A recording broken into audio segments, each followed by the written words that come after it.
প্রথমেই আজকে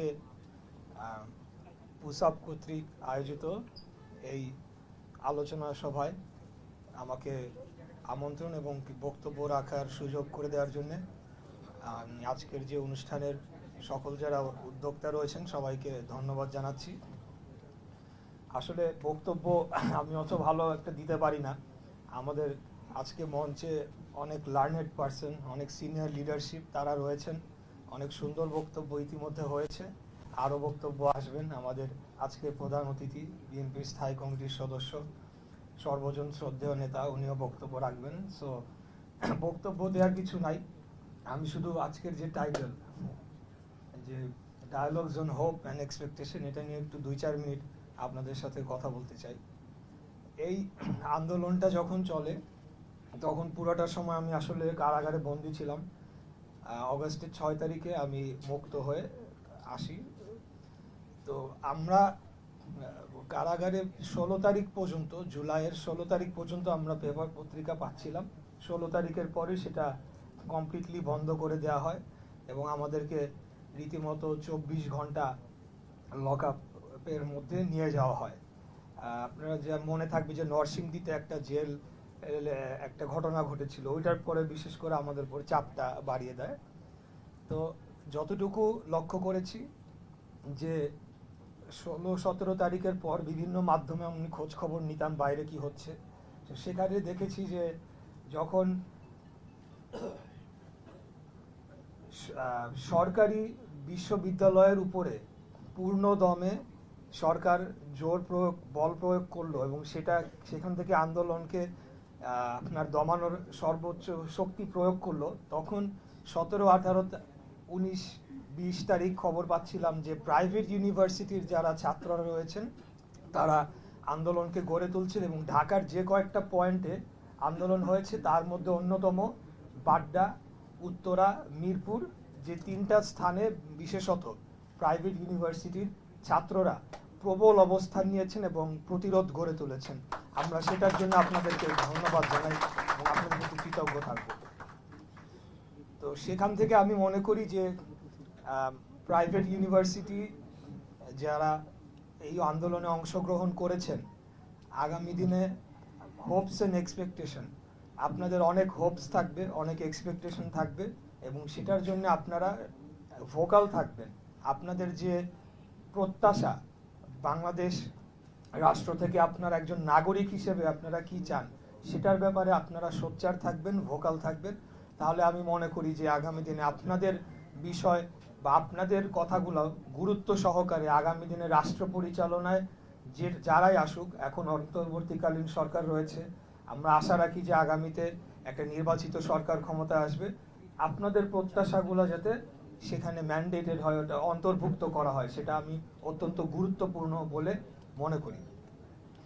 আরেকটি বিষয় আপনাদেরকে বলতে চাই যে যখন আমরা 13 তারিখ, 12 তারিখ বিভিন্ন পেপার পত্রিকা পাচ্ছিলাম এবং সেখানে আসছিল যে মুক্তিযোদ্ধার সন্তান ব্যানারে আওয়ামী লীগের কিছু নেতাদের সন্তানেরা তারা শাহবাগে অবস্থান করছে এবং তারা এই বৈষম্য বিরোধী ছাত্র আন্দোলনে যারা অংশগ্রহণ করছে তাদের বিরুদ্ধে অবস্থান নিয়েছে, নানাভাবে ব্র্যান্ডিং করার চেষ্টা করছে।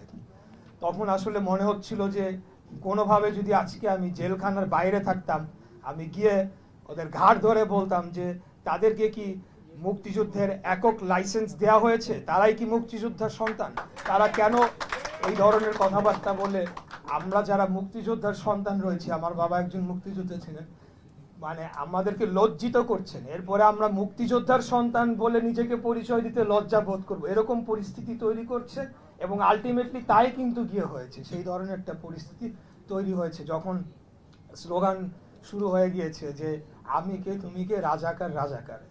তো আমি এটাই বলতে চাই যে বিগত দিনের আওয়ামী ফ্যাসিবাদী সরকার এবং এই শেখ পরিবার তারা যেভাবে বাংলাদেশকে নিজের রাজত্ব, নিজের জমিদারি হিসেবে তৈরি করেছিল, সেটারই কিন্তু একটা আউটবার্স্ট আমরা 15 বছর, 16 বছর এবং আলটিমেটলি এই বৈষম্য বিরোধী আন্দোলনের মাধ্যমে আমরা দেখলাম যে জুলাই আগস্ট মাসে সেটা প্রতিফলিত হয়েছে।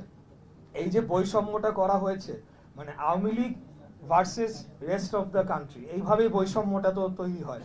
মানে আওয়ামী লীগ, ছাত্রলীগ বা শেখ পরিবার হলে 7 খুন মাফ, যা ইচ্ছা তাই আমরা করতে পারবো এবং আমাদের সকল লাইসেন্স রয়েছে, আমাদের ক্ষেত্রে কোনো আইনের প্রয়োগ হবে না। আর বাকিরা হলো আমাদের দাস প্রজা, মানে আমরা রাস্তাঘাটে চলাফেরা করতে, নিঃশ্বাস নিতে মনে হয় দমবদ্ধ একটা পরিস্থিতি, যে আমরা আওয়ামী লীগ করি না, এখানে ছাত্রলীগ, ওইখানে যুবলীগ, এরা এখানে অবস্থান করছে, এরা বিভিন্ন স্কুল, কলেজ, মাদ্রাসা, বিভিন্ন প্রতিষ্ঠান দখল করে একটা রাজত্ব করে বসে নিয়েছে। তো সেটা আমরা কোনোভাবেই, আমি বিশ্বাস যে আমরা মেনে নিতে পারি না, আমরা কোনোদিন মেনে নেব না। Free citizen of a free country. আমাদের ইচ্ছা হইলে আমরা রাজনৈতিক দলকে সমর্থন দেব, আমাদের যদি ইচ্ছা না হয় আমরা দিব না, কোনো রাজনৈতিক দলকে সমর্থন দিব না, এটা আমার নাগরিক অধিকার। কিন্তু আমার উপরে কেউ চাপিয়ে দিবে, সেটা আমরা কোনোদিনও মেনে নিতে পারি না, মেনে নিব না। এই ফয়সালাটা 1971 সালেই করা হয়ে গিয়েছিল, মহান মুক্তিযুদ্ধের মাধ্যমে যখন স্বাধীন বাংলাদেশ প্রতিষ্ঠা পায়। এটাই ছিল ম্যান্ডেট, যে এটা একটা স্বাধীন রাষ্ট্র হবে, আমরা আমাদের মুক্ত চিন্তা করতে পারবো, আমাদের বাক স্বাধীনতা থাকবে, কেউ আমাদেরকে কিছু চাপাই দিতে পারবে না। এবং আগামী দিনে আমরা যখন নির্বাচনের কথা বলি, এই একটা ভুল পারসেপশন আমার মনে হয় ইয়াং জেনারেশনের সাথে আমাদের মেইন স্ট্রিম পলিটিক্যাল পার্টির তৈরি হচ্ছে। নির্বাচনের কথা যখন আমরা বলি, তার মানে এই না যে আমরা তাড়াতাড়ি ক্ষমতায় যেতে চাচ্ছি, বিভিন্ন আপনাদের প্রয়োজন, আপনারা নাগরিক কমিটিকে ভোট দেন, আপনারা অন্য পলিটিক্যাল পার্টিকে ভোট দিয়ে ক্ষমতায় আনেন, কোনো অসুবিধা নাই, কিন্তু মানুষ যাতে তাদের ভোটটা সঠিকভাবে দিতে পারে এবং সঠিকভাবে গণনা হয়ে সেটি রেজাল্ট আমরা পাই, এবং সেটা শুধু আগামী নির্বাচন না, every election should be like that. তখনই কিন্তু কেউ আর তার সীমা অতিক্রম করার তারা সাহস দেখাবে না। যারাই রাষ্ট্র ক্ষমতায় আসবে তারা জানবে যে আগামী 5 বছর এর মধ্যে আমাদেরকে আবার জনগণের কাছে যেতে হবে। এইটা যখন আমরা নিশ্চিত করতে পারবো স্থায়ীভাবে, পার্মানেন্ট হবে, আমার মনে হয় এরপরে যত ধরনের সমস্যা রয়েছে সেটা আস্তে আস্তে অবশ্যই সমাধান হবে। কারণ কোনো ফ্যাসিবাদ কিন্তু কোনো সংবিধান দিয়ে লিখে কোনো আইন করে আপনি বন্ধ করতে পারবেন না। ডেমোক্রেসি ইটস এ প্র্যাকটিস, তো চর্চার বিষয়। আমাদের সংবিধানে কোথাও লেখা ছিল না যে গুম, খুন, হত্যাকাণ্ড করতে পারবে, কিন্তু খুনি হাসিনা এবং তার দোসররা এবং এই শেখ পরিবার, তারা কিন্তু সকল ধরনের অত্যাচার আমাদের উপর চাপিয়েছে, সকল কিছু আইন ভঙ্গ করে। অতএব আমার মনে হয় যে আগামী দিনে আমরা ডেমোক্রেসিটাকে প্র্যাকটিস করব, এবং যারাই ফ্যাসিবাদী মনোভাব পোষণ করবে তাদের বিরুদ্ধে আমরা এটাকে শুরুতেই রুখে দিব, যাতে আর কোনোদিন এই ধরনের শক্তি মাথাচাড়া না দিতে পারে। এবং সেটার জন্য আমরা প্রস্তুত রয়েছি। প্রয়োজনে আগামী দিনে আবারও আন্দোলন সংগ্রামের আমি আশা রাখি আর প্রয়োজন হবে না। আমরা সেই বাংলাদেশ চাই না, আমরা চাই বাংলাদেশ একটা উন্নয়নশীল রাষ্ট্রে পরিণত হবে। আপনারা যারা প্রাইভেট ইউনিভার্সিটির ছাত্ররা রয়েছেন, বিদেশ থেকে আমাদের দেশে পড়াশোনা করার জন্য আসবে, আমরা কেন যাব? আমাদের দেশে বিদেশ থেকে আসবে চিকিৎসা নেওয়ার জন্য, আমরা কেন যাব? এই দেশটা যাতে একটা উন্নত রাষ্ট্রে পরিণত হয় এই সাউথ ইস্ট এশিয়ার মধ্যে, সেটি আমাদের প্রত্যাশা থাকবে। আমরা চাই না আবারও আমাদের রাস্তায় নেমে আন্দোলন করতে হোক, কিন্তু যদি প্রয়োজন হয়, যদি ফ্যাসিবাদ সেটা আওয়ামী লীগের ফর্মে হোক, বর্ণ যে কোনো ফর্মে হোক, আমরা ইনশাল্লাহ অবশ্যই রাস্তায় থাকবো, এটাই আমাদের ওয়াদা আপনাদের প্রতি। এই বলে আজকে আমি আমার বক্তব্য শেষ করছি। খোদা হাফেজ, সবাই ভালো থাকবেন, আসসালামু আলাইকুম।